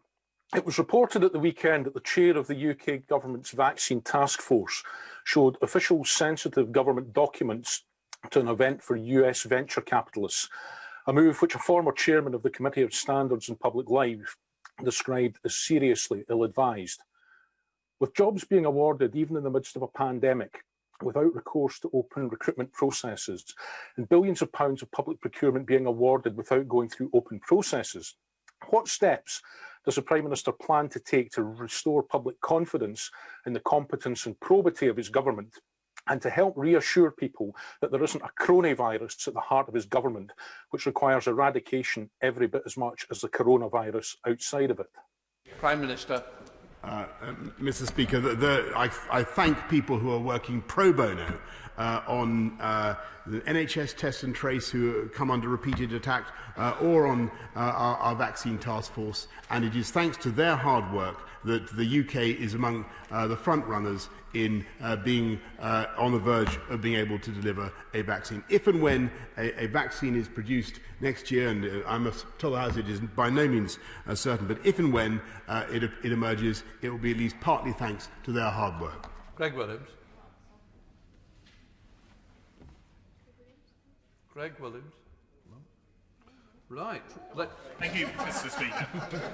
Can I ask the Prime Minister, please, to ensure that he works with devolved administrations to get a united approach for Christmas? My constituents and businesses can ill afford the hokey-cokey of Wales out, England in, Wales back in and England back out. I'm grateful to my own friend. We continue to work with the devolved administrations, and we'll do so throughout this pandemic. Let's head up to Lancashire with Rosie Cooper. Rosie Cooper. Thank you, Mr. Speaker. Could the Prime Minister indicate what assessment he's made about keeping gyms open during the new lockdown in order to support people's health and mental health in an industry with a low prevalence of transmission attributed to it? I'm having many people almost begging that they be enabled to exercise in this way. Mr. Speaker, with great regret, I must repeat the answer that I've given to colleagues across the House earlier on this afternoon, and that is that we have to put in a full package of measures to get the virus down, and people wishing to know exactly what they are, I've set them out earlier on, but they should look at our website, Mr. Speaker. Julian Smith. Speaker, I support the Prime Minister on the difficult balance and difficult decision he had to make this weekend, but can I urge him, before he signs off on the guidance to care homes, to do everything possible to help those families visiting loved ones in care homes, and look at things like the idea of a designated family member who would be tested regularly and able to visit? Well, Mr. Speaker, he's absolutely right, and that we want to do everything we can to enable loved ones to be visited in care homes, and it is an exceptionally difficult dilemma, but we do think that repeated testing does offer the way forward. Chris Elmore. Mr. Speaker, the Prime Minister, possibly, Mr. Speaker, could be a bit confused. In his answer to my honourable friend, Member Pontypridd, he said that the furlough is across the UK. On the 16th of October, the Welsh First Minister asked the Chancellor to extend the furlough scheme from the 67% to the 80%. On the 19th of October, the Chancellor told the First Minister it could not be done for technical reasons. What are those technical reasons, or is it more about the fact that when it suits the Prime Minister, furlough applies to the whole of the UK, and when it doesn't, for party political reasons, it doesn't? So, Mr. Speaker, we're going back into measures across England, which are necessary to drive the R down, and they differ. They differ from measures currently obtaining in Scotland. But insofar as people across this country need furlough, in Wales or elsewhere, then they have access to furlough. It is a UK-wide system. Boris Johnson. Mr. Speaker, doctors are between 2 and 5 times more likely to take their lives than the general population. In 2018, my constituent, Dr. Jagdeep Sidhu, was a consultant cardiologist at Darren Valley Hospital. He was at the cutting edge of medical treatment, but alas could not cope with the pressure that he faced, and sadly he took his own life. Mr. Speaker, could the Prime Minister therefore agree that it is vital that we do as much as possible for the welfare of clinicians during what is going to be a very, very challenging time for this profession? Well, Mr. Speaker, I'm deeply sorry to hear about the loss of life, the suicide of his constituent, Dr. Jagdeep Sidhu, and all I can say is that we're doing everything we can to support NHS care for its staff, their well-being and their mental health. And I would urge anybody in the NHS who's aware of a colleague who is struggling with their mental health to come forward and seek help. Thank you, Mr. Speaker. Can the Prime Minister please tell the House how many people he estimates were laid off in anticipation of the furlough scheme ending before its last-minute extension, and whether he will make an apology to them? Well, Mr. Speaker, I think most fair-minded people would think that this government has done everything it can to support people throughout this crisis, and we're not only extending the furlough scheme now, but also massively increasing help for the self-employed, and we've already put £200 million into supporting people across this country, and we will continue to do so, Mr. Speaker. Fletcher. I agree with my right honourable friend that keeping children in school is the right thing to do. However, across the country, children who have received a positive COVID test are being sent home. Yet there will be circumstances where they return to school only to be sent home again because another pupil will have also contracted the virus within their class. In these instances, will the government consider allowing children who have returned after testing positive to stay in school, since they are most likely to have built up an immunity to the disease? My honourable friend raises a very important point, and that's why we want to roll out the mass testing in the way that we are, in order to isolate the positive cases, Mr. Speaker, and liberate the negatives and allow children to remain in school as much as possible. Going over to Stella Creasy. Stella Creasy. Thank you, Mr. Speaker. A local mum, Mel, texted me this morning. She's terrified because she works in a supermarket and has only recently returned to work after having shielded because she has a serious medical condition. As lockdown has now returned, she's worried that if she shields again, she will lose her job, but if she doesn't, she will lose her life. What employment protection is the Prime Minister going to offer those who are clinically vulnerable in jobs that cannot be furloughed, so that people like Mel don't have to choose between their lives or their livelihood? Well, Mr. Speaker, I would like to study the case that she mentions, because what we're saying to those who are clinically vulnerable is that they should not go to work. They should work from home. And I'd be grateful if she would send me the details of her case so that we can establish exactly what help she is entitled to, because she should be entitled to furlough. A bit more. Thank you, Mr. Speaker. My constituents in Keighley and Ilkley have had local restrictions since July, and we are now in Tier 2. Today, we were due to be going into Tier 3 with announcements on that being made last week, but that has been cancelled because we're now going into national restrictions. I cannot stress enough, on behalf of all of my constituents, my local businesses, particularly the small and medium-sized, who are the backbone of Keighley and Ilkley, just how important clarity and clear and concise messaging is, as well as financial support for all of those who are being impacted. So can my right honourable friend explain why Tier 3 is no longer appropriate to slow the impact on hospitals and shine a light on the exit strategy from these national restrictions? Mr. Speaker, the answer, and I'm grateful, and I understand that why the people of Keighley feel frustrated after so long. But what we've got to do, and their efforts have not been in vain in Tier 3, Mr. Speaker. They have helped to get the R down. They have helped to depress the incidence of the disease. But we must now make a national effort to get it below 1, because it is taking off again. And the way out, as I've told the House already, is to do that now over November, open up again in December, get going with all the technological improvements that I've described, in particular the mass testing that I've outlined to the House already. That, I believe, is the way forward, but it depends on us getting the R below 1 now. Heading up to Bradford with Imran Hussain. Imran Hussain.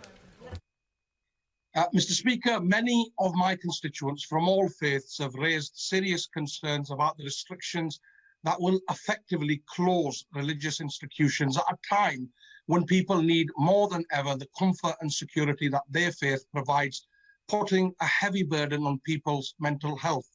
Places of worship have gone to great lengths to put COVID secure measures in place and have demonstrated that congregational prayers can safely take place, with Bradford Council for Mosques in particular leading on this work. So can I urge the Prime Minister to look again at places of worship and more measured policies? And given they have had no financial support since the beginning of this pandemic, can he ensure that they get the financial support that they need? Well, Mr. Speaker, I really appreciate what mosques around the country have done to make themselves COVID secure, and what's been done in Bradford and elsewhere. And I know how frustrating it is now for places of worship that we have to take these steps. All I can say is that we need to do them as a country together to get the R down, to get the virus down, and we will continue to ensure that people get the support that they need in the way that I've outlined earlier today, Mr. Speaker. Secretary Butt. Thank you, Mr. Speaker. I thank my honourable friend for the statement he's given today. 2020 has been desperately difficult for the whole country, and I know the Prime Minister is committed to ending these new measures by December the 2nd. But many of my constituents in Meriden are also worried about what will happen afterwards. So can my right honourable friend commit to doing everything he can to at least making sure that we'll have some sort of normal Christmas, and at least make sure that we have measures in place so households will be able to mix at least by December the 25th? Yes, Mr. Speaker, and I'm conscious that we've got Diwali, we've got Hanukkah, we've got many religious celebrations coming up in December, and I do want people to have as normal a Christmas as possible, and that's why I think it's very important that the whole country comes together to follow these measures, and I'm sure that if we do, then we can get the R down in the way that I described, and people will have as normal a Christmas as possible. Send up to Scotland with Alan Brown. Alan Brown. Thank you, Mr. Speaker. The Prime Minister has rightly stated this lockdown is to protect the English NHS. But when it comes to support, he also keeps telling Scottish MPs that we've just to be happy the extended furlough scheme is UK-wide. If we really are in a partnership of equals, will he confirm that businesses in Kilmarnock and Loudon will get this same level of support if it is needed in the future to protect our local NHS, or is it only going to be available during this period of protecting South East England? Mr. Speaker, of course the whole of the country will get funds to protect the NHS as it has throughout this pandemic, and as I've said already this afternoon, there's been £7.2 billion already in Barney consequentials just to tackle COVID. Thank you, Mr. Speaker. The Prime Minister has an unenviable set of decisions that he has to make, but can he recognise the frustration that residents in East Sussex feel?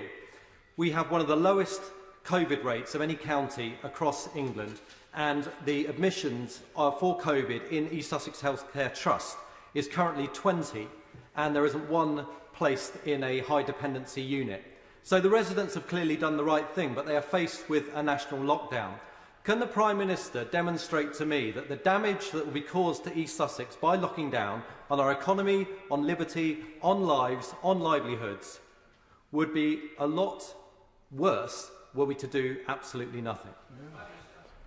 Well, Mr. Speaker, this is a very difficult balance to strike, as he rightly says. But I think that the medical data is, alas, overwhelming, that the virus is doubling everywhere, including in East Sussex, and that eventually the NHS would be overwhelmed, even in East Sussex, with, I'm afraid, catastrophic consequences. We can prevent that by taking the action that we are, and that's why I hope you will support it.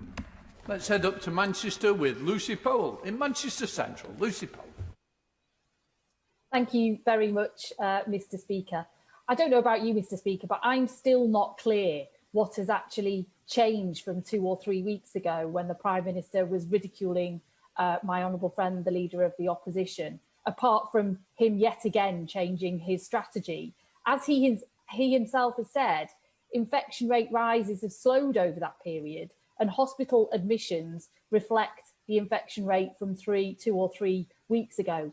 This was entirely predictable, and indeed it was predicted. So given that he can't stick with a plan for more than a week, can he now give some real clarity about the criteria for the exit strategy from this national lockdown? Mr. Speaker, what has changed in the last couple of weeks is, I'm afraid, the facts have changed. And the number of people admitted to hospital, as I said, is up every day. We now have 2,000 more people this Sunday than there were in hospital last Sunday. We cannot escape these inescapable facts. And she asked again, what is the exit strategy? As I've told the House several times, the way forward is to get the R down below 1 with a package of measures that I believe carries support across these benches, and to exploit the many technical advances that we are making. Flip Davies. Thank you, Mr. Speaker. Can I say to the Prime Minister that as a Conservative, I don't believe that collapsing the economy is ever the right solution to any problem. That's why I thought we'd campaigned so hard to stop the Right Honourable Member for Islington North from becoming Prime Minister.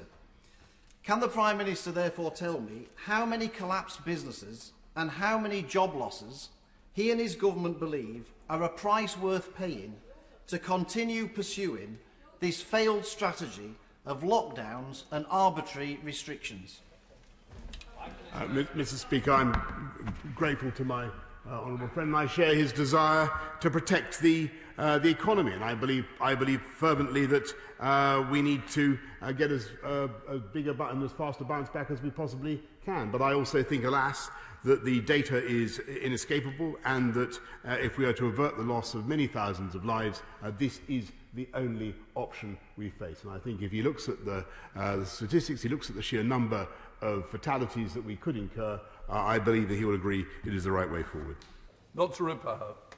Speaker, I've heard what the Prime Minister said about congregational worship for faith groups, and it strikes me sitting here that the measures they've taken at Ealing Abbey, 4 to a pew, every other pew roped off, hand sanitizer, one-way system, are exactly what we have here.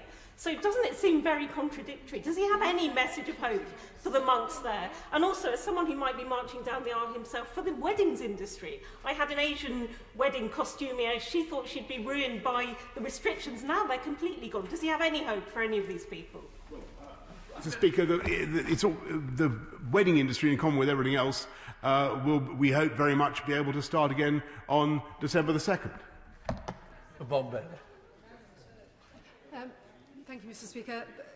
Prime Minister, maternity leave doesn't just mean sleep deprivation. I have been in Stroud, on the ground, witnessing the superb local response from our NHS, businesses working to get COVID safe, Slimbridge Swans going up in their league, and shops opening on our high street. But now the government's telling us to park that and hibernate. Can the Prime Minister speak directly to my Tier 1 Stroud communities and convince them that their efforts have not been wasted, and that all of those COVID-safe businesses and organisations will be out of lockdown in December or sooner if we can provide evidence to show that? Yes, of course, Mr. Speaker, because it's thanks to the efforts of her constituents in Stroud that the R is not very far above 1 right now. And it's if we all follow the package of measures that I've outlined today, and we all stay at home in the way that I described, we'll be able to open up again on the 2nd of December. Really? Speaker, does the Prime Minister understand that extending the furlough scheme on the very day it was supposed to end, and doing so for just a month, means that in reality many of my constituents whose jobs were furloughed have already been made redundant by their employers in anticipation of its non-availability after the 31st of October? So can those people be re-employed and furloughed until the scheme's new endpoint? And can he tell me whether people who've changed jobs since the original furlough scheme was closed to new applicants are eligible to be furloughed by their new employers who might not have registered for the scheme by the time it closed to new applicants a few months ago? Mr. Speaker, I hope very much that people will not have been laid off in anticipation of the end of furlough, because there is the job retention scheme, as there is the bonus as well at the end of the year. But to discover exactly what entitlements people have under the extended furlough scheme, they should of course get onto the website. But I think most people appreciate that this government has done a huge amount to support people throughout the crisis and is continuing to do so in this latest phase, and supporting the self-employed, Mr. Speaker. Richard Oldham. Mr. Speaker, my constituents in North West Durham do understand the very, very difficult decisions that the Prime Minister is having to take and the very difficult balances he's having to strike. But could he confirm to them and to the House that these Tier 4 measures will end on the December the 2nd, and also to many of my local parents who've got in touch and are concerned the schools could be closed, that actually they will remain open throughout this period? I'm grateful. They will indeed remain open, Mr. Speaker. And I thank teachers, I thank parents, and I thank the pupils of this country. And I can confirm to him again that these measures will end on December the 2nd in exactly the way that I've set out. Heading up to Scotland with Douglas Chapman. Douglas Chapman. Thank you, Mr. Speaker. Scottish, Welsh and Northern Ireland taxpayers pool their tax resources to the Treasury, but when it comes to sharing, it seems that only English taxpayers benefit from flexibility. In this crisis, we cannot have the English tail wagging the three nations dog. So I'll ask this question again. Will the Prime Minister give the Scottish Government and the devolved administrations the powers to requisition the cash from the Treasury to support furlough schemes when that cash is required in each nation? Mr. Speaker, the furlough scheme is a UK-wide scheme. It's of course available to Scotland and to the people of Scotland at the moment. Scotland has slightly different arrangements, but already £7.2 billion has already been given in Barnett consequentials to support the people of Scotland throughout the crisis, and more will be forthcoming, Mr. Speaker. Let's head to Wellingborough with Peter Bone. Peter Bone. Thank you, Mr. Speaker. I've been very supportive of the Prime Minister's policy of having local and regional lockdowns, depending on the severity of the disease in a particular area. And there is some good news today. I understand that COVID cases reported today are 5% less than they were 7 days ago. So could the Prime Minister explain why the new lockdown measures were not regarded as Tier 4 and only applied to the areas where there was significant infection, and keep the other areas in the lower tiers, allowing businesses to continue to trade and families to continue to mix? Well, Mr. Speaker, I'm grateful to the honourable gentleman for his, my honourable friend, for his support. But the reality is that at the moment the virus is doubling across the country. We have to take the measures that we've outlined to get it down, and will then be reopening in the way that he describes and recommends, going back into a tiered system reflecting what's happening locally and regionally. McCabe. Mr. Speaker, I'm afraid for too many people, leadership has now become a crucial factor. Has the Prime Minister considered making way for someone with a skill set better suited to get us through this crisis? No, Mr. Speaker. To the Bagnall. Mr. Speaker, I don't mind saying that the members of my constituents of Totnes believe in the Prime Minister's leadership and have felt reassured over the measures that this government has put in place to protect them. So I would also ask that, given that there is an economic impact by this lockdown, and that will have an impact on livelihoods, what can the Prime Minister do to just reassure my constituents, those who have striven so hard since the relaxation of the lockdown on the 4th of July, that there is a brighter future and that this will not be mission creep in terms of a lockdown on the 2nd of December and beyond? Mr. Speaker, I can't say it often enough that this is a time-limited lockdown, and it ends on December the 2nd, unless this House decides to extend measures of one kind or another. It will come back. Any further measures will be a matter for this House, and it is fully my intention that it should end on December the 2nd. Heading down to South Wales to Jessica Morden. Jessica Morden. Thank you very much, Mr Speaker. Can I echo the frustration expressed by other honourable friends for Welsh constituencies that the Prime Minister only acted on furlough when setting out England-wide actions. So as the Prime Minister hasn't explicitly said this, will furlough support be backdated in Wales, and what funding will come to Wales as a result of business grant support announced on Saturday? Mr Speaker, we will continue to support all parts of the UK as we have throughout this crisis. Bob Seeley.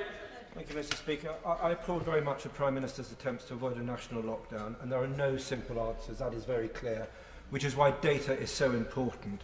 Oxford's Carl Hennigan has said sadly that the government's advisers have made predictions and projections and illustrations, and when validated against what happened, he said, quote, they were abysmal. Does the Prime Minister share my concerns that these are not isolated cases when academics are showing concern about the data? So will he please publish in full the 4 studies that have gone into the work this weekend, as well as a fuller analysis of lockdowns versus shielding policies, so that people can start to understand and trust the information which is being put out? Thank you. Well, my honourable friend is entirely right, and to want to look at all the data and all the projections, and I'm very, very happy that we've shared everything. Everything that I've seen is available to him as well. Thank you, Mr Speaker. There are 79 care homes in Enfield looking after sick and vulnerable residents who are at a greatly increased risk of death if they catch coronavirus. So can the Prime Minister give me his assurance that Enfield Council and Enfield's care homes will not be put under pressure to take COVID-positive patients upon discharge from hospital? Yes, indeed, Mr Speaker, and we're making sure that no patients are discharged from the NHS without being properly tested, and insofar as they may go into care homes for reasons that are absolutely unavoidable, they must be CQC approved environments where they can be properly looked after and not at risk of infection. Helpful question. William Bragg. Thank you, Mr Speaker. As models of athleticism, the Prime Minister and I know of the benefits of regular gym going, not only for physical health but also mental well-being. Now, Mr Speaker, knowing that repetition is not a cardinal sin in this House, will he therefore reconsider the intention to close gyms, particularly given the great endeavours they have gone to in making themselves COVID secure? Mr Speaker, I'm really grateful to my honourable friend. He's really echoing a point that has been made by many friends and members around the House. I would love to be able to exempt all sorts of activities, sporting or otherwise, Mr Speaker, but we must get the R down. This is the package that does it. Let's head up to Greater Manchester with Barbara Keeley. Barbara Keeley. Thank you, Mr Speaker. Now, this pandemic has made the problems with our social care system clear. High staff vacancy rates and a reliance on agency staff contributed to the spread of the virus. Lack of funding meant a struggle to afford inflated prices for PPE.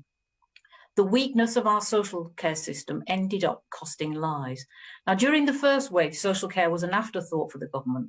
To ensure it's better supported in the second wave, can the Prime Minister confirm that the government will consider investing the £3.9 billion in social care recommended by the Health and Social Care Select Committee as a starting point for reform?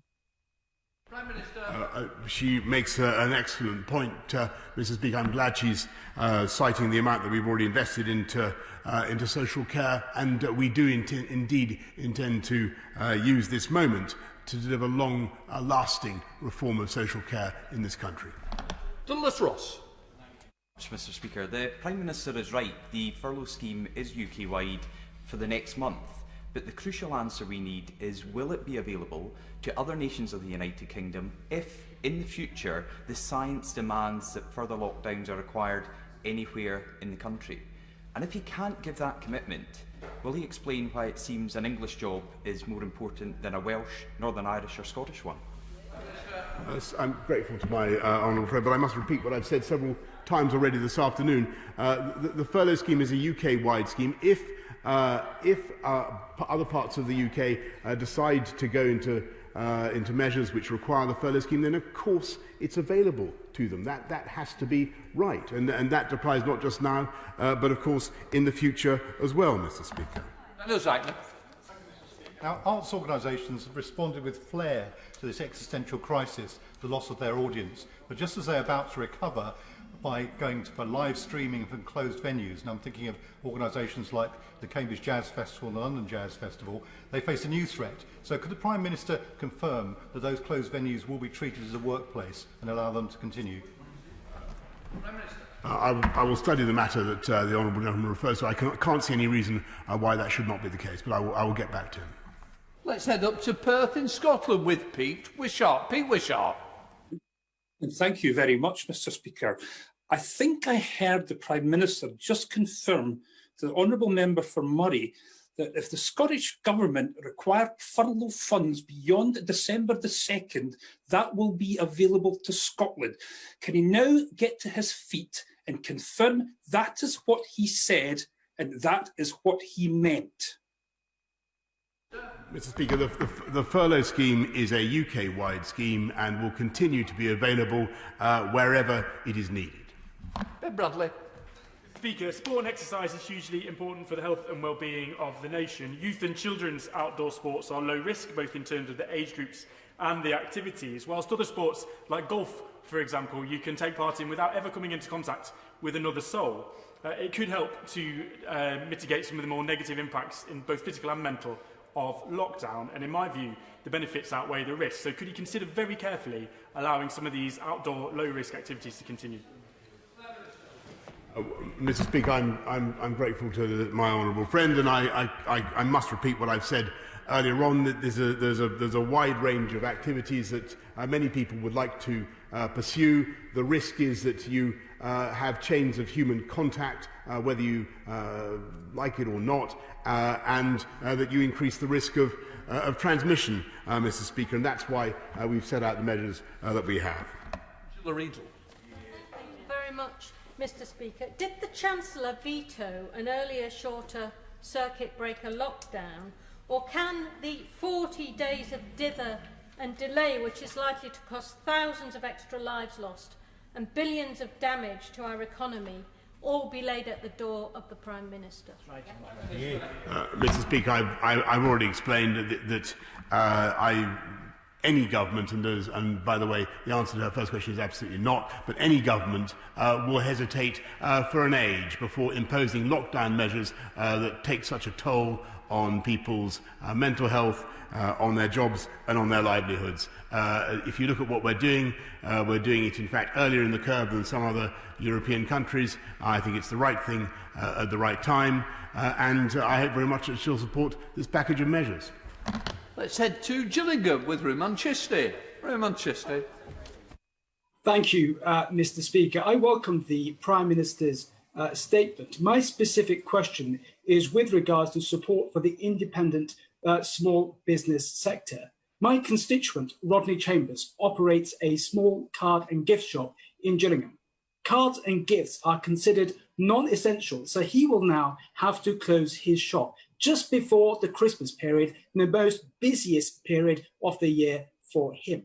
At the same time, he will see another shop down the road in Gillingham selling cards and gifts, but selling cleaning products, but they will be able to stay open. That, to me, Mr. Speaker, seems unfair. With the government's excellent support for businesses in the previous lockdown, can the Prime Minister please ensure that those small businesses which now have to close will be given the extra support they need in these difficult, challenging times? Prime Minister. I appreciate, Mr. Speaker, that there are many apparent inconsistencies in what is a package of measures that no one wants to impose on this country, and he's right to draw the distinction between the two shops that he describes. What I can tell him is that, in common with all businesses throughout the country, they will continue to receive the support that they need. Mr. Matheson. Whether it's the self-employed, small business owners who pay themselves via dividends, people who were timed out last time, there are still 3 million excluded in the UK. Will the Prime Minister resist the temptation simply to roll over the current arrangements, but address those 3 million excluded? Because I have to say to the Prime Minister, these measures are unpopular, they are necessary, but people will buy into them if they feel supported, and they will not buy into them, and nor will their friends or family if they feel that they are continuing to be excluded by this government. He's entirely right, and that's why we want to put our arms around the people of this country. That's why we're not only putting a huge amount of investment into jobs and into livelihoods, but also supporting the universal credit system, another 9 billion into welfare, plus big investments into councils to help people who are falling on hard times. And he's right to draw attention to those tough cases. We will do everything we can to help them through this. But it's very, very important that everybody who has the disease, who is contacted, does the right thing and self-isolates. Mr. Speaker, as number 88 on this list, I'd like to thank the Prime Minister for remaining on his feet and answering so many questions. But what I'd like to point out are two things. One is golf is a really popular sport. If people are not allowed to go into the golf club, except for using the facilities, the toilets, rather than the bar, would it not be possible for people to be able to exercise doing their golf with maybe a maximum of 2 people, if not 4, because that would give them the exercise and help their mental health. There's also another point. Supermarkets can sell alcohol, but pubs cannot sell it at all from if they're doing a takeaway service, and small breweries are really going to suffer from this because they've got beer in their tanks ready to go, and they will have to pour it down the drain again. Could we not look at it being a level playing field for selling alcohol on a takeaway-only basis? Well, I thank my honourable friend for the ingenious suggestions that she makes. We will take them away. We will study them both carefully, particularly the point of, well, both points are valid, but I must repeat to her regretfully the point I've made many times this afternoon about the overall budget of risk that we carry, the need to get the R down, the need to stop the spread of the disease, which is now paramount. And golf and everything else will be able to resume, I devoutly hope, on December the 2nd. Package. Thank you, Mr. Speaker. The Prime Minister, beyond this belated national lockdown, let's say December the 2nd, will northern workers in Tier 3 areas be worth 80% of furlough or 67% of furlough? Which will it be? It's an important point, but if I may, we will be deciding which tier regions need to go back into, if any, Mr. Speaker, on the as we come towards the 2nd of December, the week before the 2nd of December. We'll be announcing that then, and we will also be announcing the financial package at that time. Jeffrey Clifton-Brown. Thank you, Mr. Speaker. Would my right honourable friend be very kind and explain to my constituents who've contacted me in their hundreds over the weekend, worried about their mental health, about their jobs and businesses, why in Gloucestershire, which only had 1 hospitalised death last week, it makes any sense to lock down all those people? Well, Mr. Speaker, that's exactly why we wanted to pursue the local approach for so long, and that's why I think it was always right to try to avoid a national lockdown for as long as we could. The difficulty is that the overall rate across the whole country is now speeding up, and the virus is doubling. The virus is doubling across the entire country, and I'd be happy to publish all the data as he knows. Weston. Thank you, Mr. Speaker. Yesterday, Sir Jeremy Farrar made it quite clear that the scientific evidence and advice given to government have been absolutely crystal clear, that they must go earlier and harder, impacting now, of course, on businesses, on education and on health across the country. According to the National Institute of Economic and Social Research, the cost of the 2 weeks delay is £20 billion. My question is very simple. It's an expensive mistake. Who's going to pick up the tab? Mr. Speaker, there's a wealth of scientific advice, and you'll have heard from other parts of the House this afternoon that there are scientists who don't believe that these measures are necessary. We have to look at the balance of the advice. We'll have to take a very, very difficult decision based on the welfare of the country, the health of the country, saving lives, but also protecting the economy. And that's why we came to the judgment that we did. Going down to Newton Abbot with Anne-Marie Morris. Anne-Marie Morris. Thank you. Prime Minister, I have a particular concern with regard to those individuals with a health problem which is not COVID related. The Right Honourable Member for Altrincham and Sale West did ask you whether or not you'd made an impact assessment. You responded with regard to the economy, but you didn't confirm whether or not there had been an impact assessment on the non-COVID health impact across primary, secondary and tertiary care, not just hospital beds, and indeed whether or not you would publish it. I should be grateful for your confirmation that there is one and you will publish it. Well, yes, indeed. And I apologise to my right honourable friend, the member for Altrincham and Sale, if I didn't understand his question. But we certainly can publish all the evidence that we have about the consequences for non-COVID patients of failing to keep the autumn surge of COVID under control. And there's abundant evidence that overwhelming the NHS in the course of the next few weeks and months would do huge damage to people's ability to access the services they need for cancer, for heart disease, for many, many other types of interventions that people need in addition to COVID. But I'd be very happy to share that both with her and with my right honourable friend for Altrincham and Sale. Let's head to South Wales with Kevin Brennan. Kevin Brennan. Thank you, Mr. Speaker. When SAGE advised a national firebreak lockdown, the Welsh First Minister introduced one, which my constituents are now undertaking here in Cardiff West.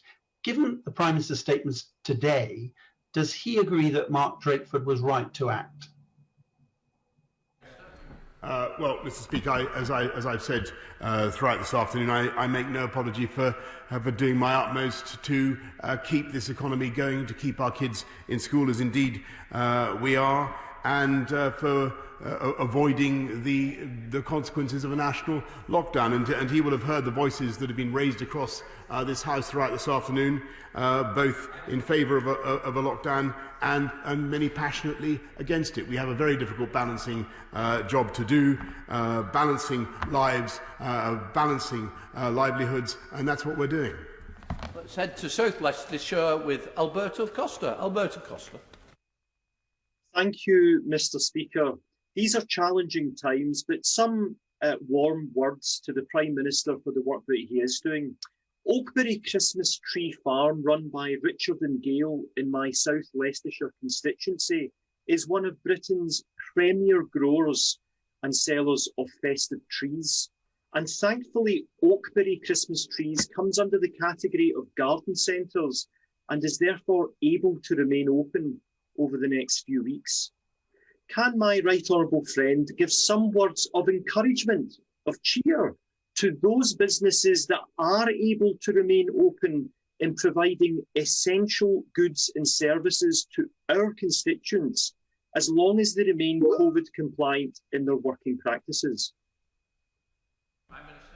Yes, Mr. Speaker, I'm thank my honourable friend, and I'm very glad that Oakbury Christmas Trees is able to remain open, and I am told that they provided number 10 with a free Christmas tree 5 years ago. That's not meant to be any kind of hint, by the way, Mr. Speaker. And I know that they are one of the UK's premier Christmas tree farms, and I thank them for what they're doing. Let's head to Glasgow with Stephen Bonner. Coatbridge with Stephen Bonner. Thank you, Mr. Speaker. The Scottish Government have repeatedly called for an extension to the furlough scheme for months. However, such calls were completely ignored, with that uncertainty resulting in the loss of many jobs here in Coatbridge, Christchurch and Bellshill. He may not wish to think it, but that's the reality of this Prime Minister's governance. Mr. Speaker, it is lost on absolutely nobody that the Prime Minister refused to extend furlough until the 11th hour, and only when the situation in the south of England ran out of control. At the risk of seeming disbelieving, I must ask him to confirm his U-turn. Does the Prime Minister now fully commit to an extension of the furlough scheme available across all nations of the UK, on a when required basis to further protect against otherwise preventable job losses in Scotland and elsewhere. Listening to the Scottish nationalists, you would have thought that furlough didn't apply in Scotland in the last few months. It's been available throughout the UK throughout this period, and will continue to be a UK-wide solution. Steve Bryan. The Minister is doing his best, and I, for one, have great grace for him and the impossible decisions that he has to take. I have to say to him that the weariness, and it must be said anger, of my constituents in Winchester that we're here again is palpable. There's also widespread scepticism that a second national lockdown is right or fair on Hampshire, but we've covered that issue many times, I know. So to help us all, can the Prime Minister tell me what we did not do in June and July, when rates were right down after lockdown number 1, that we should have done, and what therefore are the lessons for after December the 2nd as we try to make the most of lockdown 2.0? I'm grateful, Mr. Speaker, and I thank the people of Winchester for what they're doing. I know how frustrating it is, and believe me, I mean, I hope it's obvious from everything I've said this afternoon that I entirely share people's frustrations about this. But NHS tests and trace, if I think that perhaps it's achieved many things, and as I said, 500,000 capacity now per day, where I think we should have pushed harder was on actually insisting that when people were contacted, they isolated. And it doesn't look to me as though the numbers, the proportions have been good enough. We need to get those up in the next phase. But we can, and we will, and we'll get it done. Tommy Perkins. Mr. Speaker, we all recognise the Prime Minister has got a difficult job, but by God, he's doing it badly. Doesn't he realise, he said a few moments ago, that he's having to balance lives and livelihoods, but his delay is costing lives and livelihoods. Businesses will fold. People will lose their jobs. The strain on our NHS will be greater because he failed to take the advice of Sage and my honourable friend. Will he at least now acknowledge the failure of his policy and start getting in front of this business rather than always playing catch-up and costing lives and livelihoods? Mr. Speaker, I make no apology for continuing to resist, as I did, for going back into a national lockdown with all the consequences for mental health, for people's lives and livelihoods in the way that I did. And if you look at what has happened, alas, in this country, as across much of Europe, and I pay tribute to people in areas where the incidence is low, who have kept it low. But alas, throughout this country, we have seen an upsurge of the virus overall. And there were plenty of scientists and plenty of medical advisors who were absolutely categorical that a local and regional approach was commonsensical and rational and right. And indeed, the Labour Party supported it, if I remember correctly. Perhaps he even supported it. The Labour Party supported it. What they then decided to do is, of course, a matter for them. But what I think the people of this country want to see at this very, very difficult moment is politicians coming together to take the country forward, to agree on the measures. The Labour Party supported what we were doing. To agree on the measures and to get the country through this latest measures to tackle the autumn surge out the other side on December the 2nd, because that is the best way forward, Mr. Speaker, for our country. Sir Edmund Lee. Well, we're almost at the end now, and the Prime Minister has answered the questions with his characteristic charm and skill. But however strong, I'm sure that he won't resist the offer of more help and hope. So would he join me at daily Mass in Westminster Cathedral tomorrow? Would he like to witness the extreme social distancing, the constant cleansing after services, the mask wearing, all factors which are taken far more seriously than virtually anywhere else? And would he like to respond to Cardinal Vincent Nichols and give him the evidence why there is any possibility, with after all these measures, of religious services spreading COVID? Could he offer some hope to the faith communities? Could he perhaps reply to the letter that I've sent to him where we suggest further compromises? For instance, we would have to apply by email before we attend services. Can he offer us any hope at all? Of course I can, Mr. Speaker. And I thank him for what he has just said. And I'm so sorry that the faith communities temporarily must go through this difficult period of not being able to observe services in the way that they want to. I would like them to. It is only 28 days, Mr. Speaker, and the hope I can offer, the candle in the darkness, is that we will, if we get this right, be able to go back to something much more like normal life before Christmas, and people will be able to celebrate Christmas in churches and elsewhere across this country. Neera Wilson. Mr. Speaker, experts are clear that lockdowns merely defer rather than solve the problem, and they buy us time. They're united that until we have a vaccine, a robust system to test, trace and isolate every case is the best way to both keep people safe and protect our economy. Yet we've heard nothing today that will address the woeful rates of contact tracing or how we improve support and incentives for self-isolation, which he himself has admitted is not working. So what is the Prime Minister going to do to ensure that we avoid a boom and bust cycle of lockdowns, and that he will not squander this lockdown like he did the last one, only for us to be back here in January or February discussing the same issue again? If I may say so, I think that she raises the most important point, and the one that I think we've been circling around all afternoon.